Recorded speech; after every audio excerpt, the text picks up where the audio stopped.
Hey, it's your girl Tanya. Thank you for tuning in to another installment of Books and Brown Liquor. Today, let's talk about The Black Phone.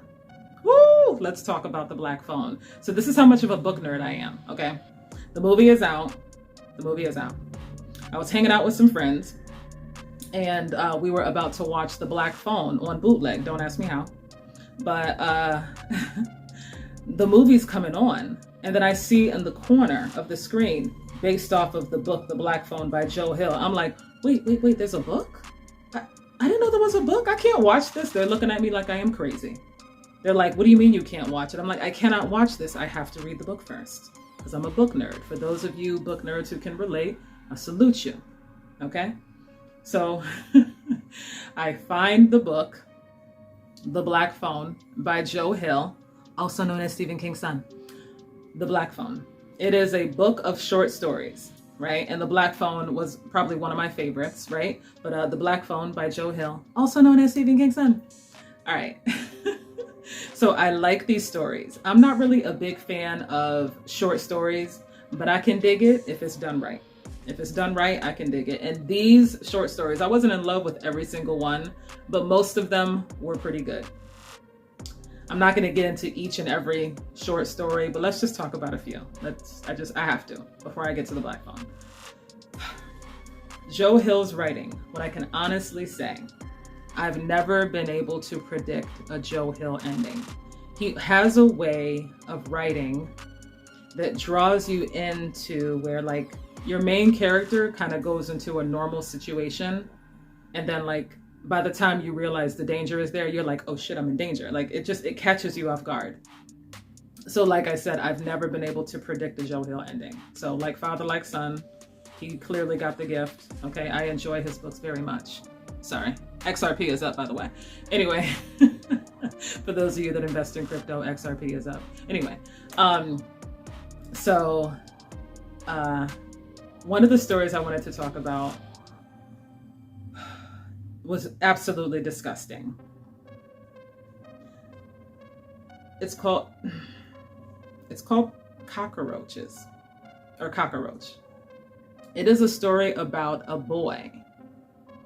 Yeah, a boy who turns into a giant cockroach. I was like, what? Why would you? What the fuck? First of all, anyone who knows me knows I can't stand roaches. And down here in Florida, roaches are supersized. So this story was horrific to me. The motherfucking fact that there's a roach the size of a human on the loose. It was horrifying. It was terrifying. It was disgusting. And he did his job because I was fucking terrified. I was terrified throughout the book. There were words like squish, splat, ooze, a whole bunch of disgusting shit. This book was like, it reminded me of it was almost as disgusting as The Troop. It was absolutely I actually considered skipping this book, but then I thought, you know what, it's terrifying. I mean, not the book. I considered skipping this short story, but it was horrifying. It was terrifying. It was disgusting. It was absolutely disgusting. But then I read it and I was like, okay, he did his job. The whole time I was like, ugh, ugh.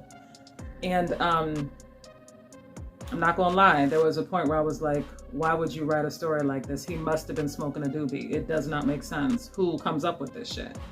But anyway, so that was gross. That was like my least favorite of all. Okay. There was another story about a man.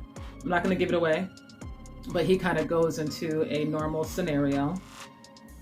And then you can kind of feel the writing on the wall that something's not right. And then he doesn't realize he's in danger until he's running for his life. So I was like, oh, I didn't even see that coming. Anyway,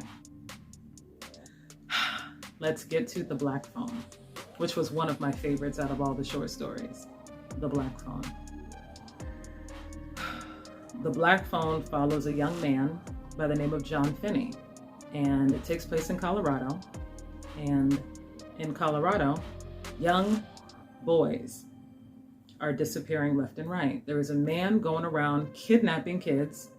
They are never to be seen again. They call him the Grabber.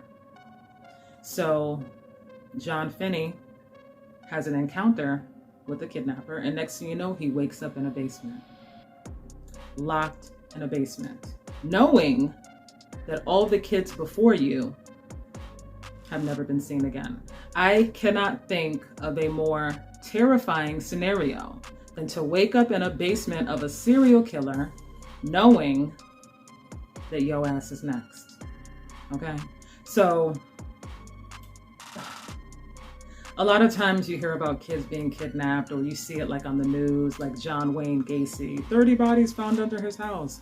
But I can honestly say, I think this is the first time reading a story from the perspective of the kid who is kidnapped.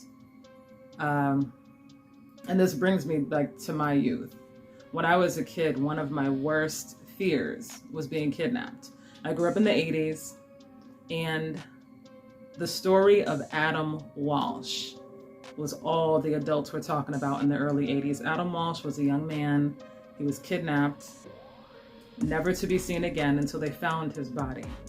They found the monster that did it, but the damage is already done. So I grew up with this fear. So I think for me, this story, it does hit close to home, because I can't think of anything worse for a kid than being kidnapped knowing yo ass is next, right? So the black phone, what is it? The black phone, okay, so the boy's in a basement and there's a phone on the wall. Now, obviously the phone is not in service, and this is an old phone. This is an old rotary phone. So picture your granny's old rotary, this joint right here, right? So the phone is not in service. However, from time to time, it rings. Yeah, the phone is ringing. The question is, why is the phone ringing, and who the fuck is calling, right? Who the fuck is calling? So there is a supernatural element. I don't want to give it away. All I am saying is that John Finney feels like he is alone in this basement, but there is something reaching out, trying to help. That's all I can say without giving it all away. I enjoyed the story.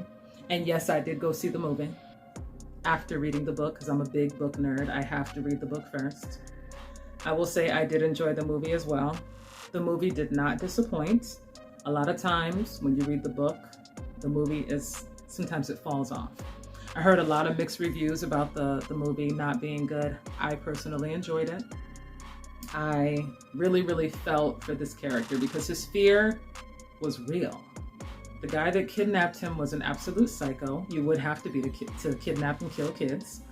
But he was like next level psycho. So good job to Ethan Hawke.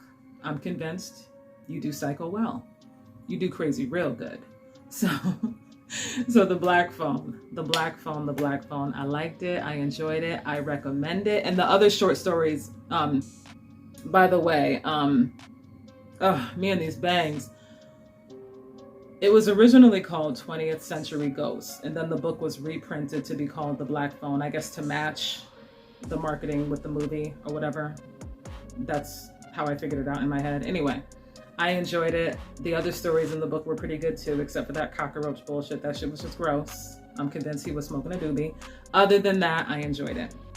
And that's all I got. Thank you for watching. And for those of you that have watched the movie or read the book, let me know in your comments. Because I hear a lot of mixed reviews about the book and the movie. So share your thoughts. But anyway, thank you for watching. Bye.